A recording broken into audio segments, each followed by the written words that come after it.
ኢትዮጵያ ኣፈላግ ኣባይ ድሕሪ ህንፀት ዓብዪ ግድብ ሕዳሴ ሓደሽቲ ዲጋታት ንኽትሃንጽ መደብ ከም ዘለዋ ትገልጽ ኣብ ዘላትሉ እዋን ግብፂ ናብ ኢትዮጵያ ዝቐንዐ መጠንቀቕታት ዝመስል መግለፂ ኣውፅያ። ግብፂ ኣብቲ ኣውፅያቶ ዘላ መግለፂ ዝኾነ ይኹን ወገን ንዋሕዚ ማይ ኣባይ ክቋጻጸሮ ኣይክፈቅድን እያ ኢላ ዘላ። ግብፂ ኣብቲ መግለፂኣ ዝኾነ ይኹን ወገን ንዋሕዚ ማይ ኣባይ ናብ ታሕተዎት ሃገራት ክቋጻጸር ኣይክትቅበልን እያ ከምኡውን ኣይክትፈቅድን እያ ክትብል እያ ሓቢራ። ግብፂ ነዚ ከምዚ ዓይነት መግለፂ ዘውፅአት ሚኒስትር ማይን ፀዓትን ኢትዮጵያ ብዛዕባ ምህናፅ ተወሰኽቲ ዲጋታት ኣብ ፈለግ ኣባይ ኣመልኪቱ መግለፂ ድሕሪ ምሃብ እዩ። እቲ መግለፂ ከዓ ነታ ብጉዳይ ዓብዪ ግድብ ሕዳሴ ካብ ነዊሕ እዋናት ሒዛ ኣብ ዲፕሎማስያዊ ወጥሪ ኣትያ ዘላ ግብፂ ኣመና ዘቆጥዐ ኮይኑ ሓደ መንጭ ናይ መንግስቲ ከዓ ንሓንቲ ናይ ግብፂ ማዕከን ዜና ሂቡ ኣብ ዘሎ መግለፂ ግብፂ ንዋሕዚ ፈለግ ኣባይ ናብ ታሕተዎት ሃገራት ዝኾነ ክቋጻጸሮ ኣይክትፈቅድን እያ ኢሉ። ከም ዝፍለጥ ሚኒስትር ፀዓትን ማይን ኢትዮጵያ ሃብታሙ ኢተፋ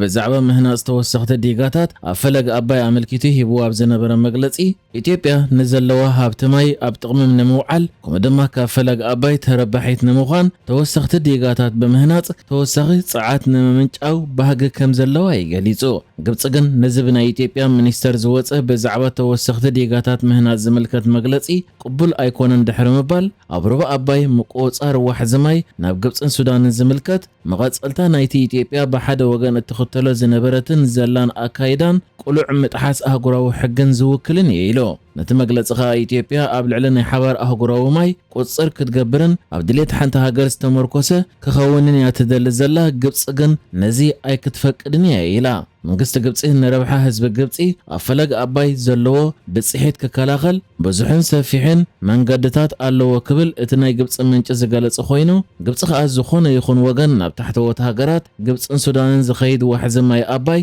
ክቋጻጸር ኣይክትቅበልን እያ ከምኡውን ኣይክትፈቅድን እያ ኢሉ።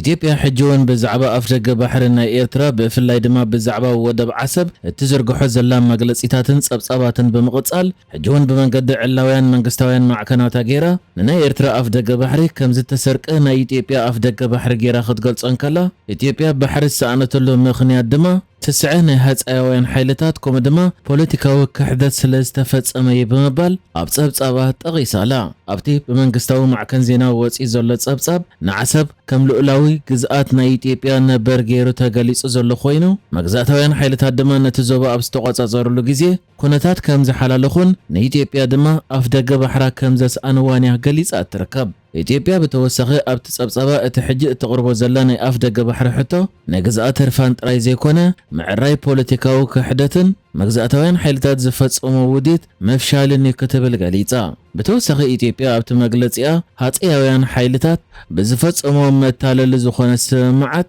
ብፍላጥን ብስርዓትን ብዝኾነ መንገዲ ንሓንቲ ልኡላዊት ሃገር ኣፍ ደገ ባሕራ ኣስኢኖማ ክትብልን ከላ እቲ ዝተፈጸመ በደል ተፈሊጡ ድማ ክእረምን ፍትሒ ክረክብን ኣለዎ ብምባል ብኻልእ ኣዘራርባ ኢትዮጵያ ተበዲለ ዘስምዕ መግለፂያ ሂባ ዘላ። ኣብቲ መግለፂያ ኢትዮጵያ ብተወሳኺ ኣብቲ ብ1869 ጣልያን ብመንገዲ ምትሕብባር ሱልጣናት ናይ ዓፋር ናብ ዓሰብ ዝኣተወ ከም ኣብ ልዕሊኣ ዝተፈጸመ ክሕደት ገይራ ክትገልጾን ከላ ነዚ ከዓ ክእረም ኣለዎ ብምባል ሕጂ እውን መሊሳ ነቲ ኤርትራ ብተደጋጋሚ ልኡላውነተይ የጣሓስ ኣሎ ከምኡ ድማ ንውግእ ምትኹታ ካብ ልዕለይ ይፍጸም ኣሎ እትብሎ ጉዳይ ኣፍ ደገ ባሕርን ወደብ ዓሰብን ኣመልኪታ ብመንገዲ መንግስታውያን መርበባታ ጽሑፍ ዘርጊሓ እያ ትርከብ።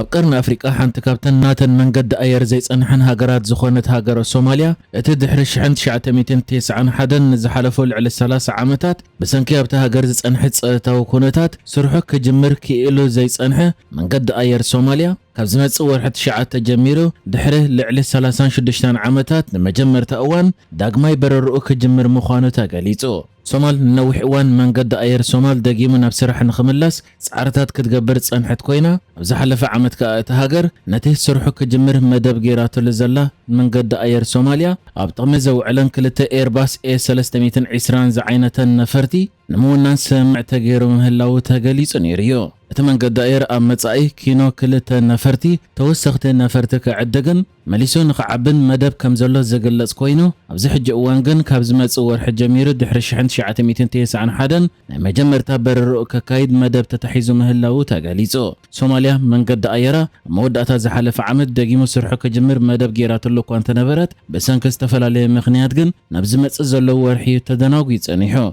بلومبرغ استفاله مع كان زرغيحو ابزلو حبريتا دما منقد دائر سوماليا سبسلطانة هاجر ات منقد داير دحره لعلي 36 عامتات دقيمو بررو كجمر مدب تتحيزو كمزلون مدلاواتو مصايفم ات منقد داير باستفلالي هاجرات زدله فقاد رخيبو سرحو كجمر مخانو كمزغلصو حبيرو سومال أبقرنا أفريقيا أبقون إيرتران دو سودانن أنت كابتن زسرح منقد أير زي بلان هاجرات كوينة تصنحن كلا أبزح جوان دما مستن منقستاوي أبقال وان دما كما بعد سودان ناقله منقد أير زلوان هاجرات تتصنبيرا ناتا منقد أير زلو هاجر كتكونيا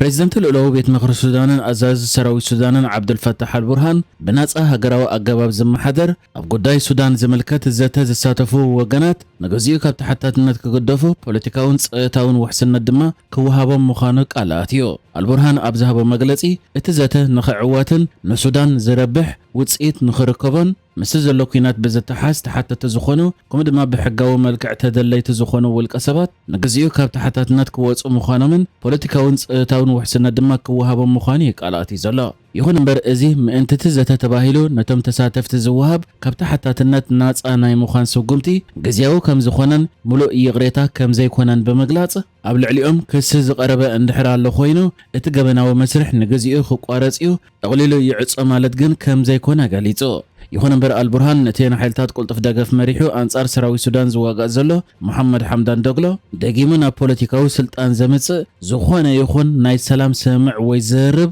كم زي قبلن نحميتها اب ناي حدغت وي يقريتا مدب اوتو كم زي كونه يغليصو البرهان نسراوي تتهاجر ايدوم زهبو كوم دما مسراوي تتهاجر زصمبرو وغنات محرات كم زغبر كغلص انكلو ابزي محرات كن حميت اوتو كم زي كونه يزحبر زلا ناب سلام زوسد منقد دما حيلتات قلطف دغف كاب كتماتات كوم دما حزب كاب زلو كبابيتات مزوصو كومون تمزابيلوم زلوون سدتنياتاتن نمربوتم مزملو سطراي يلو حيلتات قلطف دغف كونه مرحيوم محمد حمدان دغلو حميتي دغيمنا بوليتيكاو سلطان زمصالو منقدغن تقليلو يلن بمبال نحميتي درجه خاب كل مسرحاتي عصي وزلا اذا خمزيلن كل دما مسناي سودان كينات بزتحاز اتحد اوان غزياو بريزيدنت محدار كلل تግራይ زنبره ابزوان دما ملافنت قدام منستر ኢትዮጵያ አብይ አህመድ በመخان كمان مخاريو اب ጉዳያት ምብራቅ አፍሪቃ ኮይነ ዝሰርሕ ዘሎ ጌታቸው ረዳ በአልቡርሃን ዝምርሑ ሰራዊ ሱዳን ኣብ ዝሓለፈ ሰሙን ኣብቲ ኣብ ደባት ኢትዮጵያ ኣብ ከተማታት ኩርኩመን ቃሰነን ዘመዝገቡ